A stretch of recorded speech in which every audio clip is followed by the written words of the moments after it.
Hey everyone, so today we have a special guest, Holli-Anne. She's a PhD student at UBC in the Department of Psychology, and she's been doing some really amazing research around nature and wellness. And if you've watched any of my previous videos, you know I'm a huge advocate for spending time in wellness, but I'm not the expert, and Holli-Anne is. So I've got her today kind of just discuss kind of the really cool research because I came across her work through an email newsletter given out through UBC just talking about wellness in general, and they had this really cool article about kind of this really novel study that was published, I think, a year ago, and that's why I wanted to get Holli-Anne on this channel. But before she talks about her excellent study, I was just curious, what kind of was the motivation to start going down this path of looking at nature and kind of wellness and happiness, etc., in such a rigorous way? Great. Well, first of all, Pat, thanks so much for having me. This is really quite a privilege. I really appreciate it. And I appreciate the opportunity to really let more people know about the benefits of nature. So what got me started? Well, I've always been felt very connected to nature. That's been a big part of my life. And certainly as a kid, my grandparents and parents we really did have a log cabin in the forest. We lived in Edmonton, like I grew up in Edmonton in the city, but we spent a lot of our weekends and summers and winter weekends and Christmas and stuff out of this cabin, just by Wildwood, if people know where that is. But and I also spent a lot of time hiking in Jasper, but really in the river valley in Edmonton, just spending time also in urban nature. So that was the initial draw. And then when I was an undergrad at MacEwan University, Andrew Howell, who is a professor there, who's now really a colleague of mine, we do a lot of research together.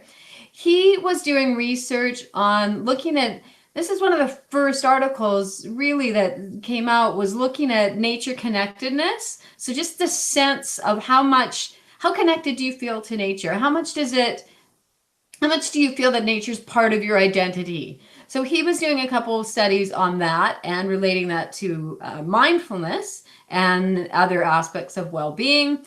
And as a student, I connected with him and got to work on that study together. And then we just kind of went from there. That's really cool. And then you kind of did your undergrad and master's, and now you're doing your PhD. Is that kind of the... And so we ran the first nature intervention study, Andrew and I did, at MacEwan University. And then I went on to do my master's and now my PhD at University of British Columbia at UBC. And I'm just a couple months away from my nephew calling me Dr. Auntie for the day, because that was the deal. That's so exciting. So let's say someone's watching this and you kind of pique their interest in how nature may have an effect on wellness. But if someone's skeptical, what would you say is you did an excellent job in your paper, but could you kind of simplify kind of some of the theories or kind of practical or the ideas behind how nature can impact our well-being?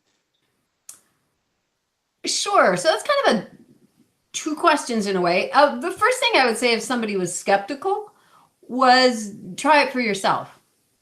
That really is the best way to do anything. If you're skeptical, well, try it for yourself, and in an open way. Is just spend some time. Think about how does nature make you feel?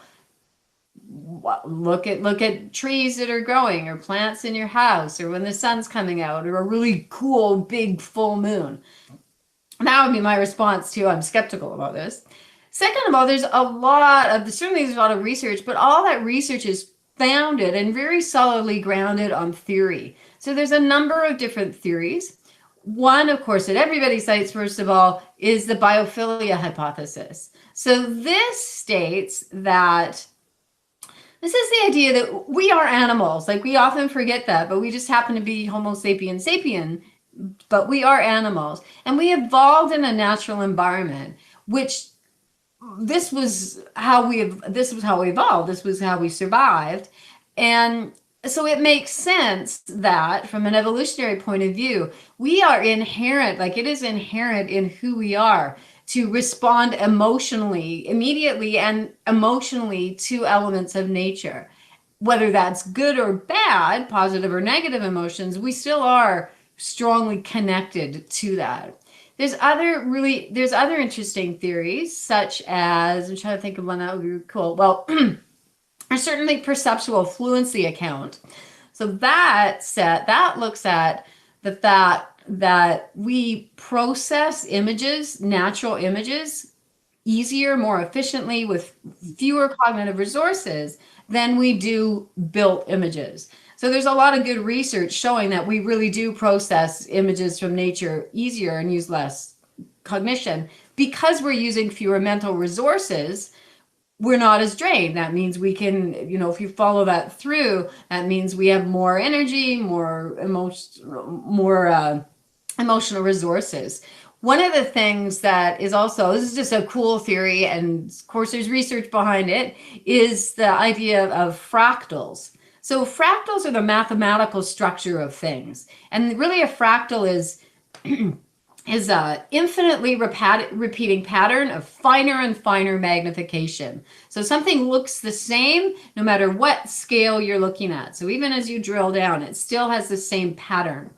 And we know from different kinds of brain imaging studies that people, and from studies looking at people's well-being and how they respond through self-report and behavior, that when people look at fractal images, if they're computer generated, even that we do tend to be in a better mood. We do tend to function better. We do tend to process those easier.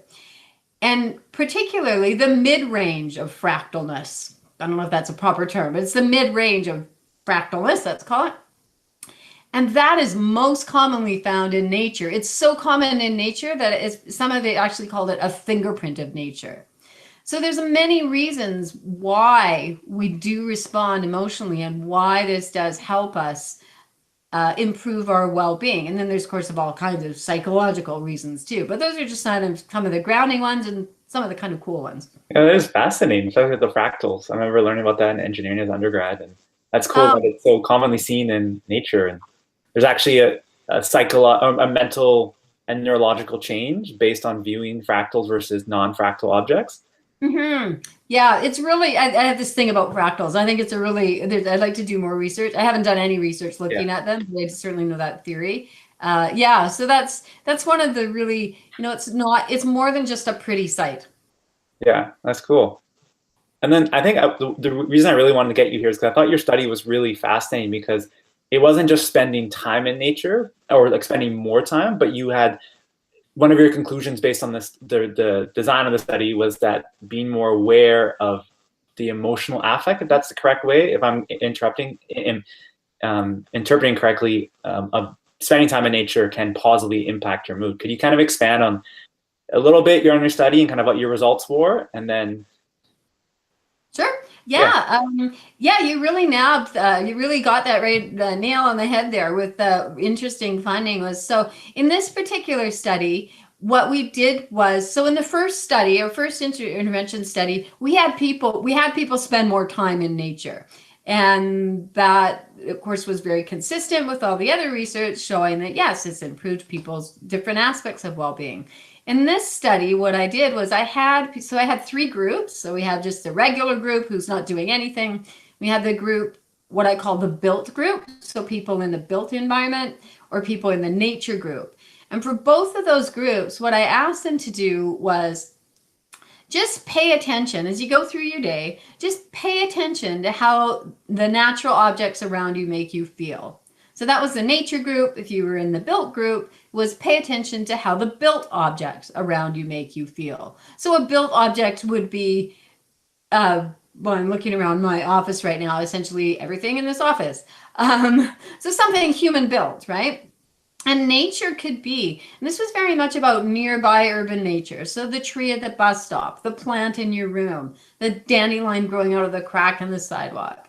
So that was it. People just simply paid attention to how it made them feel. In that particular study that came out last year, what they then did, we asked them to take a photo of the object that evoked a strong emotion in them, and then also so upload that to the site, and then also give us write about the emotions that we evoked. I have since replicated that study, and that's not published yet. I'm just in the process of writing that up. replicated this study in China with a colleague of mine that I work with at a university in China.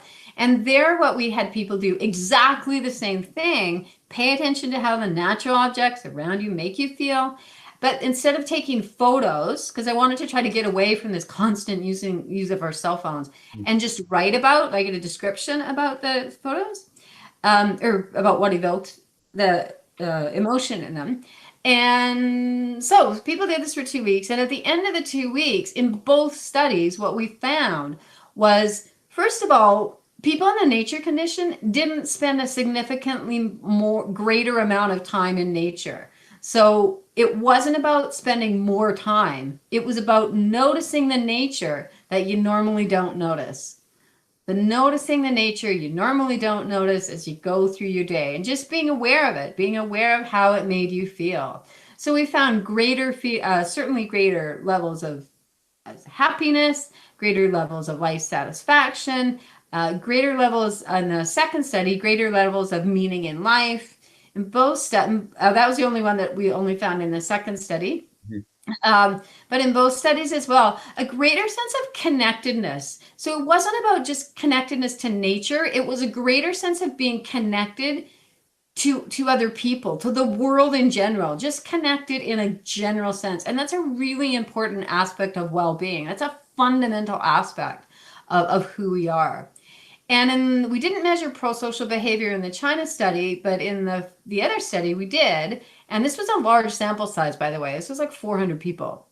Oh. And what we found was people had greater pro-social intentions. So they valued family and friends, intrinsic things, to a much greater degree after just noticing how nature made them felt. So to a greater degree than they valued extrinsic things. So things like material things, fame, fortune. They also, in this little game kind of thing we had them play, gave away more of their resources. They were more willing to share. And all of this is consistent with other research. But of course, this one was this intervention of nearby nature and not spending more time in nature, just noticing it. That's fascinating. So if someone wanted to practically take this from the study, would you recommend that they take pictures and writing, or is it just enough to kind of reflect, and would it be something you're doing all the time, or is it? That's a really good question. So, I mean, I haven't, from a data point of view, because I'm a scientist, I don't have data on just if you don't actually write your emotions down. So I would suggest, I don't know if you necessarily have to take a photo or write about the images, but I do think that in some ways that extra level of reflection, just like anything, it helps you to be more mindful and then to spot more nature as you go through your day. Certainly reflecting on, really being aware of, how does this make me feel, would be a good thing to do. I think one of the things with well-being exercises is we know that we want to have some variety, but we know we want to make them a habit. So I talked to a couple of students who a year after I ran this study came up to me in the hallway at university or wherever and said, I still actually do that. And it's something, so I think it's something to all people that could just keep in the back of your mind. Oh, that's awesome. Okay. So it's not something where like they're doing it every time they see it. It's more like once a day, or how was it in the study? Like how frequent, was there any protocol on that, or? There wasn't any protocol. I left that very much open. In the study, it was just pay attention to how you feel. So, and how the nature makes you feel. And I think one of the things is, this is a poor example, but for some reason it's the one that popped in my head. So say that you just bought something that was pink. Okay. Well, suddenly you seem to see pink everywhere. Or you just bought a new car and you suddenly see that car everywhere, or a new bike, and suddenly you're more aware of that. And that's one of the things that when you start doing this with nature, that you end up doing. It becomes a habit, and you do end up noticing and just keeping that in mind. For there's a lot of nature in an urban setting. And certainly there in Vancouver, you've also got the oceans and you have mountains, and this doesn't have to be, even in New York City, downtown New York, there are trees, there are birds. It's spring right now. Yeah.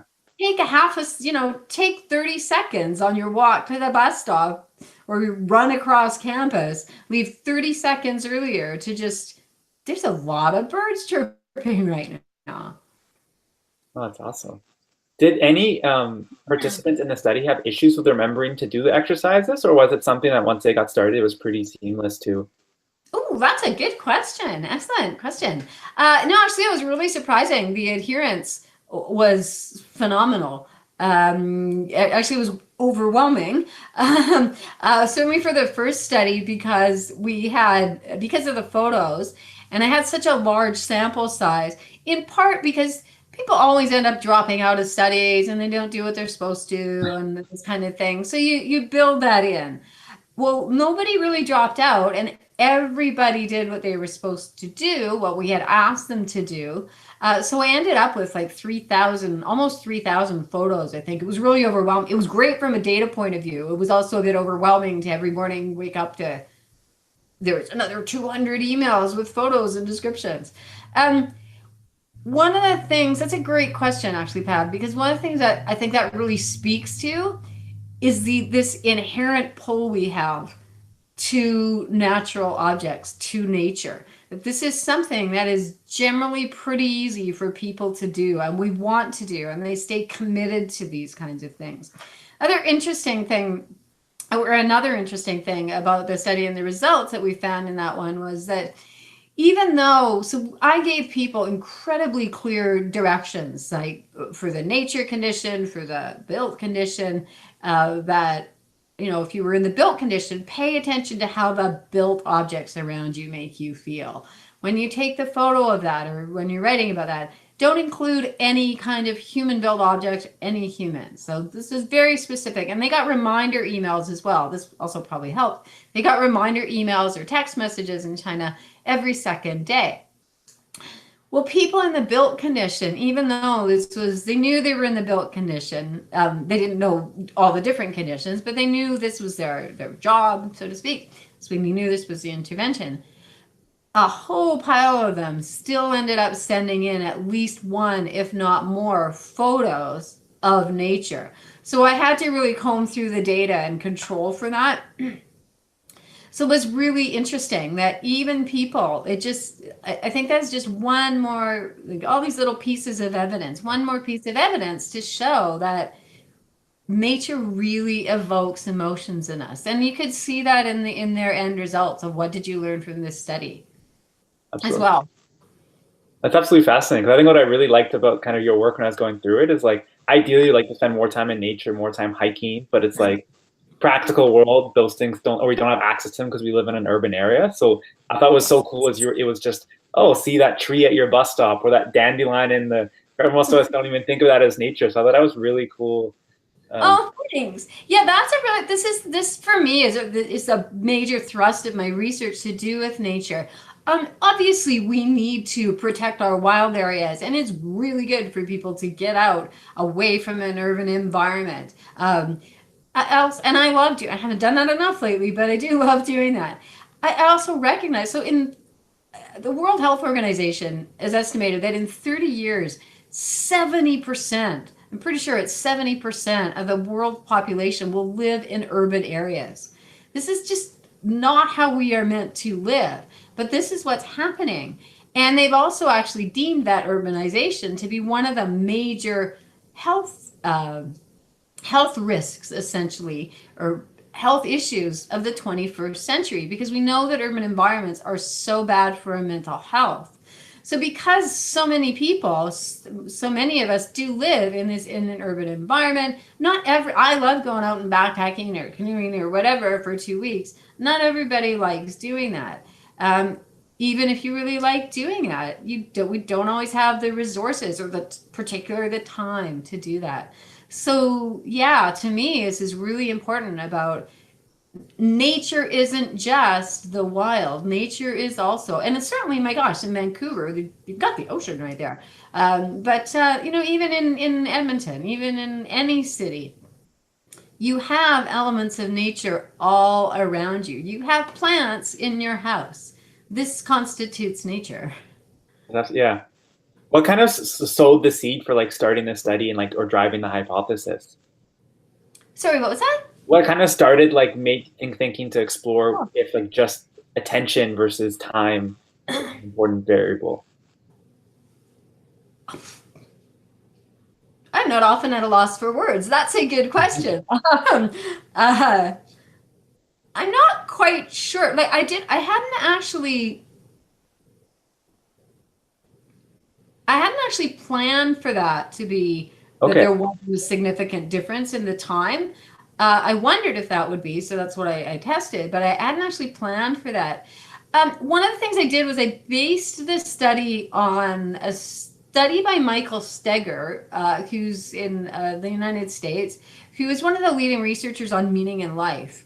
And one of the things that he had people do in this study, it's really hard to get movement on meaning in life for on those measures, like short term.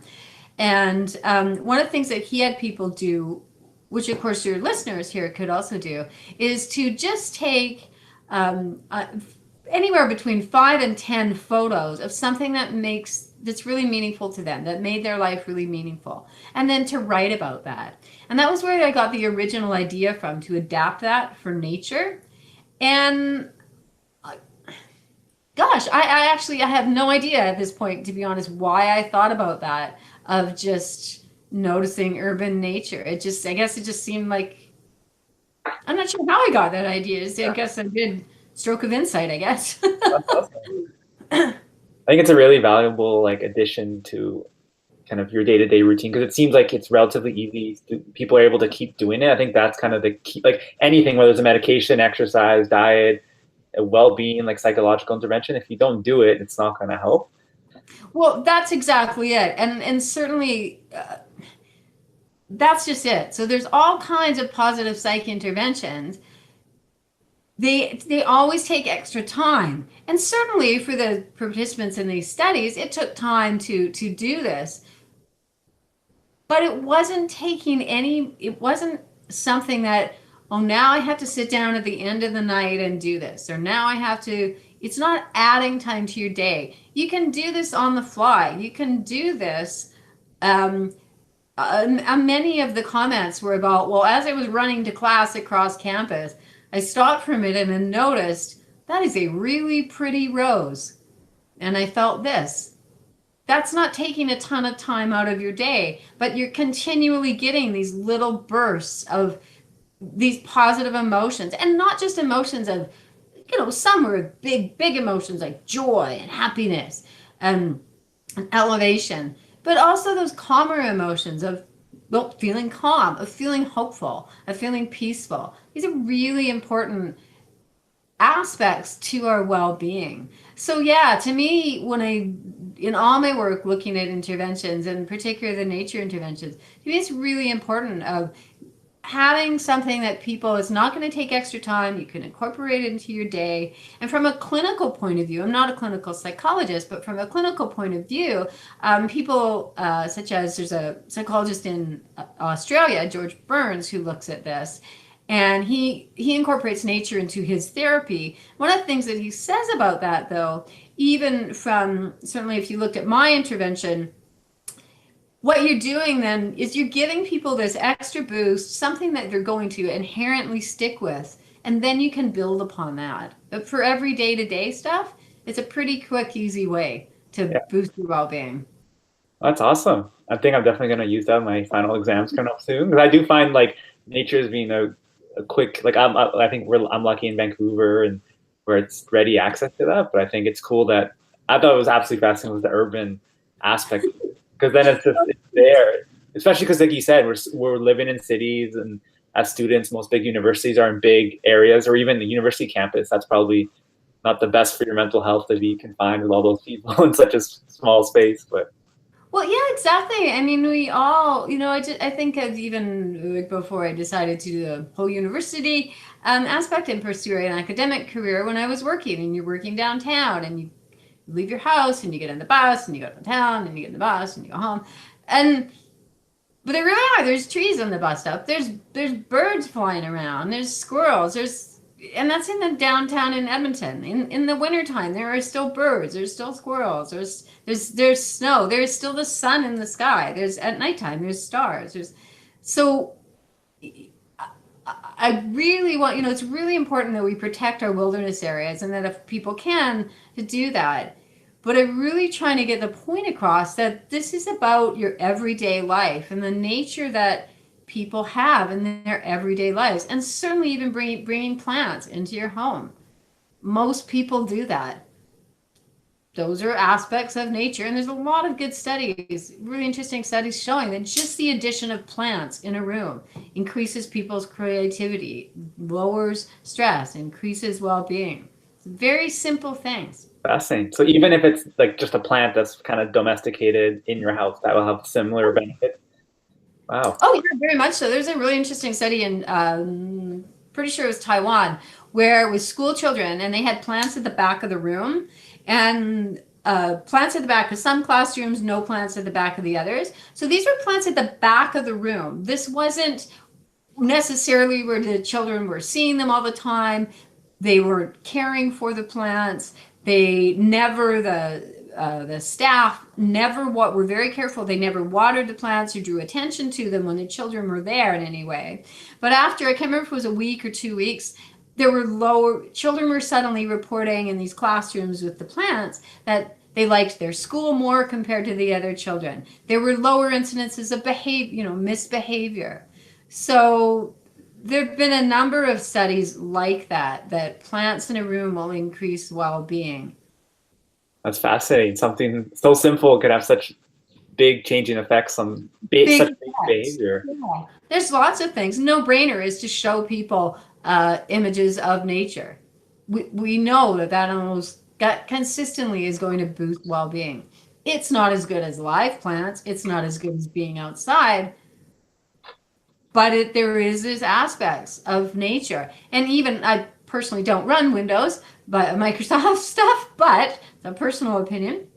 But there is a reason why Microsoft called their program Windows, and why the splash screen that you get happens to be an outdoor scene with green and blue. Yeah. Because we are inherently drawn to this, because this increases our well-being. I don't know if they looked at the research and did that, but it is an interesting thing to consider, I think. That is really interesting. So are you doing these exercises in your day-to-day life, like while you're dealing with wrapping up your PhD, or? Well, that's a fair question. So yes, lately my life does seem to exist simply between the house and university, and every once in a while I remember that, oh yeah, I should probably go get groceries. So I really do try to remember that. One of the first things I do when I wake up is go and check on the plants in the window. Even think of that. Like there's always subtle movement. There's subtle growth in your plants every day. It's not like you get up and, I better go check the dining room table to see if it changed overnight. 'Cause they don't.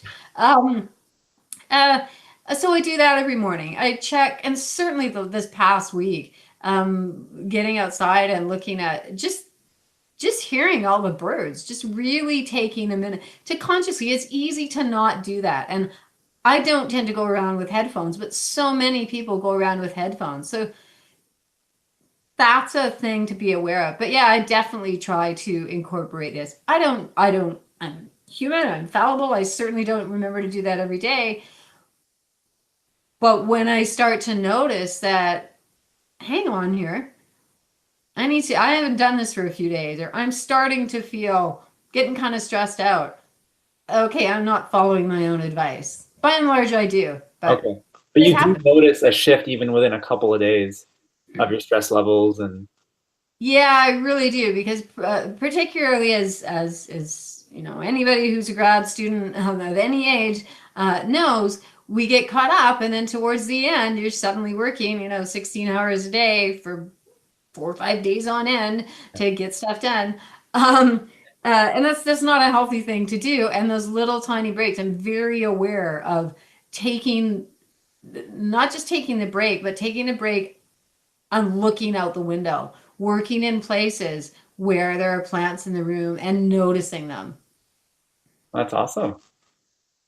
Thank you so much for taking the time to kind of spend. I know because you're just wrapping up your thesis, and that must be a crazy process. Because I know I did my master's, and that was hard for me. I can't imagine doing a PhD, but Oh, I it's think it's more still of the love stuff. same. You can do a PhD, it's just more of the same. And I think it's all stuff that you absolutely, you know, this is stuff that I'm passionate about. So of course it's a ton of work, but it's so much fun. It's really quite, it's so much fun. And oh yeah, I wouldn't have it any other way. So thank you so much. I really appreciate this, the opportunity to be here. And I hope that the people are listening do give this a try. It doesn't have to be a big inconvenience. It's a pretty simple thing to incorporate into your daily life. Yeah, thank you. That's learned so much. That's great. I think it's really valuable information because I mean, you see it right now, like a lot of like, because I'm in medical school now, you see a lot of just mental health. And I'm not saying that this will clinically treat that, but it's becoming more and more of a pressing issue. So I think it's really important to have these interventions that people can do themselves to kind of feel empowered and That's a, yeah, this is a huge issue. And certainly we know levels of depression and what that does, not just to our psyches, but to our physical health. And I find it very interesting that, you know, here in the West, our immediate response is to prescribe medication, whereas in Europe, the immediate response for depression is green exercise. So exercise in outdoor areas. So yeah, exactly. These are simple things that we can do that big impact on our lives, on our everyday lives. that's awesome. So thank you so much. Thank you.